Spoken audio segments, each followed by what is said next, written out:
আমি চলে এসেছি জঙ্গিপুর মুর্শিদাবাদ 12 নম্বর ওয়ার্ডে। আপনারা প্রদীপ জ্বালিয়ে কি শোকের বার্তা দিতে চান? আমরা অভয়াকাণ্ডের জন্যে, অভয়াকাণ্ডকে যে ধর্ষণ করে মার্ডার করে মেরে ফেলা হয়েছে, ওই জন্যেই আমরা আন্দোলন করছি। ঘরের ভিতরে প্রদীপ জ্বালিয়ে, অন্ধকার ঘরে আমরা প্রদীপ জ্বালিয়ে রেখেছি।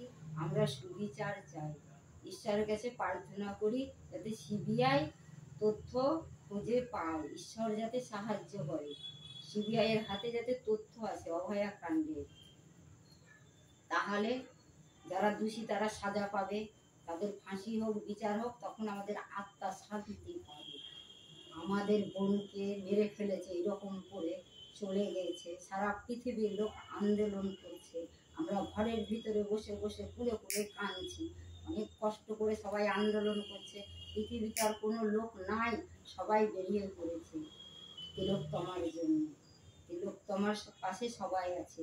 ঈশ্বরের কাছে প্রার্থনা করি ও যাতে সুবিচার পায়, ও যাতে আত্মা শান্তি পায়। যে করেছে তার যাতে ভালো না হয়, কোনোদিন সে যাতে শান্তি না পায়, তিলোত্তমার মতোই যাতে ওর মৃত্যু হয়।